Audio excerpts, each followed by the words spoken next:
আসসালামু আলাইকুম রহমতুল্লাহ। আমি হাসান।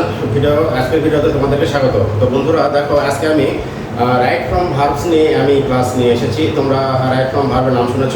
তো এটা খুবই একটা ইজি সাবজেক্ট আমরা মনে করি, কিন্তু আসলে কতটা ইজি আমরা আজকে দেখবো। তো বা পরীক্ষায় গিয়ে আমরা দেখি যে কতটা সহজ আমাদের কাছে মনে হয়। তো আমরা দেখি রুলস ভিত্তিক আমরা এই রাইট ফ্রম ভার্ব নিয়ে আমরা কিছু আলোচনা করব। এখানে দেখো, এখানে প্রথম রুলসে কি বলা আছে যে ব্র্যাকেটে বি থাকলে, ব্র্যাকেটে কি থাকবে, যদি বি থাকে তাহলে এর পরিবর্তে বা বি এর পরিবর্তে আমরা am, is, are, was, were, be, being অথবা বিন ব্যবহার করি বা বসে। তাহলে ব্র্যাকেটে কি থাকবে, ব্র্যাকেটে যদি বি থাকে সেই বির পরিবর্তে আমরা পরিবর্তন হয়ে আমরা কী ব্যবহার করি, am, is, are, was, were, be, being অথবা বিন এই শব্দগুলো ব্যবহার করে থাকি। একটা উদাহরণ দেখি, এখানে দেখো হি, এখানে ব্র্যাকেটে বি লেখা আছে, ব্র্যাকেটে বি লেখা আছে, এ পুয়ার ম্যান, ব্র্যাকেটে বি লেখা আছে। এখন আমরা এই বির পরিবর্তে কি ব্যবহার করবো, যেহেতু ব্র্যাকেটে বিটা আছে তাহলে এই বির পরিবর্তে আমরা কি ব্যবহার করবো, তাহলে বির পরিবর্তে এখানে দেখো আমরা ইজ ব্যবহার করছি, কারণ হির সাথে এখানে ইজ হয়, third person singular number is হয় প্রেজেন্ট ইনডিফিনিট টেন্সে। তারপর এখানে কি বলছে, আই উইশ, আই, তারপর আবার বি বলছে। আমরা এর আগে তো আমরা অনেক সময় মানে দেখছি যে আই উইশের পরে যদি সাবজেক্ট থাকে এবং সাবজেক্টের পরে যদি ব্র্যাকেটে বি থাকে তাহলে সেই ক্ষেত্রে আমরা ওয়্যার ব্যবহার করি, সেই ক্ষেত্রে কী ব্যবহার করি, ওয়্যার ব্যবহার করি। নেক্সট এখানে রুলস টুতে কী বলছে, সেন্টেন্সে সাবজেক্ট সিঙ্গুলার হলে, সেন্টেন্সে সাবজেক্ট সিঙ্গুলার হলে আমরা ভার্ব সিঙ্গুলার ব্যবহার করব। সেন্টেন্সে সাবজেক্ট সিঙ্গুলার হলে আমরা ভার্ব কী ব্যবহার করব, সিঙ্গুলার ব্যবহার করব। আর যদি সাবজেক্ট যদি প্লুরাল হয় তাহলে আমরা ভার্ব প্লুরাল ব্যবহার করব। সেন্টেন্সে সাবজেক্ট সিঙ্গুলার হলে ভার্ব সিঙ্গুলার, সেন্টেন্সে সাবজেক্ট প্লুরাল হলে ভার্ব প্লুরাল। উদাহরণে দেখে এখানে কি আছে, শি, এখানে ব্র্যাকেটে দিয়ে আছে, তাহলে শি বলতে এখানে কয়জনকে বোঝানো হয়েছে, শি বলতে একজন, মানে কি সাবজেক্ট সিঙ্গুলার। তাহলে আমরা ভার্ব এখানে কি করছি, সিঙ্গুলার ভার্ব ব্যবহার করছি, ইজ, সিঙ্গুলার ভার্ব এখানে ইজ ব্যবহার করছি। দে, ব্র্যাকেটে দিয়ে আছে এবং দে দ্বারা কয়জনকে বোঝানো হয়েছে, দে দ্বারা অনেকজনকে বোঝানো হয়েছে, যার কারণে এখানে দে হচ্ছে প্লুরাল সাবজেক্ট এবং প্লুরাল সাবজেক্ট হওয়ার কারণে আমরা এখানে ভার্ব ব্যবহার করছি প্লুরাল। তাহলে আমরা কি বুঝলাম, সাবজেক্ট যদি সিঙ্গুলার হয় ভার্ব সিঙ্গুলার, আর সাবজেক্ট যদি প্লুরাল হয় তাহলে ভার্ব আমরা অবশ্যই প্লুরাল ব্যবহার করব। এরপরে দেখো 3 নম্বর হচ্ছে কি বলছে, ইউজ সিঙ্গুলার অথবা প্লুরাল, ইউজ সিঙ্গুলার বা প্লুরাল যাই হোক না কেন ভার্ব সর্বদা প্লুরাল হবে, ভার্ব সর্বদা কি হবে, প্লুরাল হবে। এখানে সিঙ্গুলার ভার্ব বলতে আমরা অ্যাম, ইজ, ওয়াজ এবং হ্যাজ এইগুলোকে আমরা সিঙ্গুলার ভার্ব হিসেবে দেখছি। প্লুরাল ভার্ব হিসেবে আর, ওয়্যার, তারপর এখানে হচ্ছে হ্যাভ, এগুলোকে আমরা প্লুরাল ভার্ব হিসেবে চিনি। তাহলে এখানে কি বললো, এখানে সাবজেক্ট ইউ যদি বসে তাহলে সিঙ্গুলার হোক বা প্লুরাল হোক, বা ইউ দ্বারা সিঙ্গুলারকে বোঝায় বা প্লুরালকে বোঝায়, আমরা ভার্ব সবসময় প্লুরাল ব্যবহার করব। একটা উদাহরণ দেখি, এখানে কি আছে, ইউ, ব্র্যাকেটে কি আছে, বি, তাহলে আমরা ইউ এখানে সিঙ্গুলার বোঝাচ্ছি আর এখানে প্লুরাল বোঝাচ্ছে, এটা ম্যাটার নয়, আমরা কি করবো, সরাসরি ভার্ব এখানে প্লুরাল ভার্ব বসায় দিব। তারপরে ইউ এখানে হ্যাভ আছে, এখানে হ্যাভই থেকে যাবে, ঠিক আছে। তাহলে আমরা কি বুঝলাম, ইউ যদি সিঙ্গুলার বা প্লুরাল যাই হোক না কেন আমরা ভার্ব সর্বদা প্লুরাল ভার্ব ব্যবহার করব।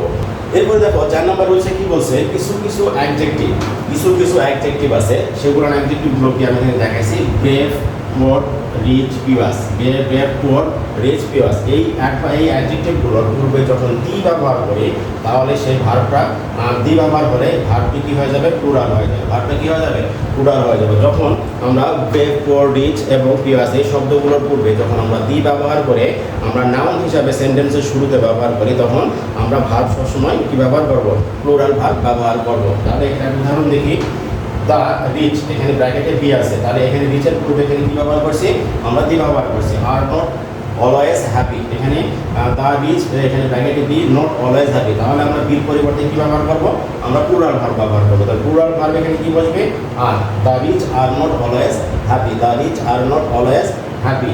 নেক্সট আরেকটা উদাহরণ দেখি, দ্য পিওয়াস, ব্র্যাকেটে বি, হ্যাপি, তার মানে কি, পিওয়াস মানে ধার্মিকেরা, ধার্মিকেরা কি সুখী, ধার্মিকেরা কি সুখী, তাহলে এখানে ধার্মিকেরা, তাহলে অবশ্যই প্লুরাল এখানে বোঝাচ্ছে। এখন আমরা ভার্ব কী করবো, প্লুরাল ভার্ব আমরা ব্যবহার করব। তাহলে আমরা কি বুঝলাম, যে কিছু কিছু অ্যাডজেক্টিভ আছে সেগুলোর অ্যাডজেক্টিভের পূর্বে যদি আমরা সেন্টেন্সে অ্যাডজেক্টিভ পূর্বে যদি দি ব্যবহার করি এবং সেন্টেন্সে নাউন হিসেবে যদি ব্যবহার হয়, এই নাউনগুলোর পরে আমাদের ভার্ব কী হবে, ভার্ব অবশ্যই প্লুরাল ভার্ব ব্যবহার করতে হবে।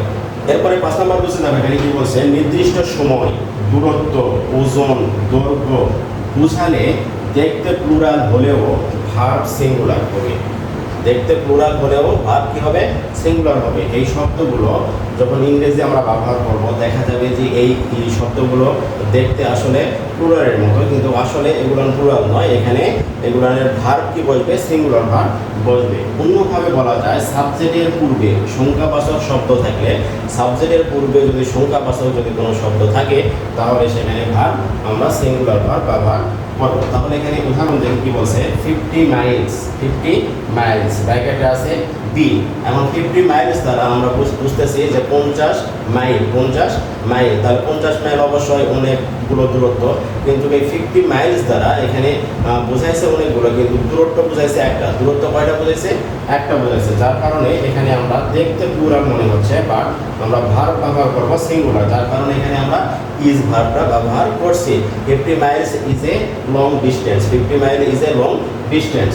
তারপরে $1 এখানে ব্র্যাকেটে বি ব্যবহার করা আছে, এই ক্ষেত্রে $1 এখানে দেখতে প্লুরাল মনে হচ্ছে, কিন্তু আসলে এখানে আমরা ভার্ব কি করব, ভার্ব আমরা সিঙ্গুলার ভার্ব ব্যবহার করব। তাহলে এখানে সময়, দূরত্ব, ওজন ইত্যাদি আমরা সেন্টেন্সের মধ্যে যখন সাবজেক্ট হিসেবে ব্যবহার করি তখন আমরা দেখতে প্লুরাল মনে করে আমরা কি হিসেবে ব্যবহার করব, ভার্ব সিঙ্গুলার ভার্ব ব্যবহার করব। পরে দেখো রুল 6 কি বলছে, সেন্টেন্সের সাবজেক্ট হিসাবে, সাবজেক্ট হিসাবে কি বলতেছে, each, every, any, one of, no, each of, either of, neither of, everybody, everyone, someone, anything, nothing, something।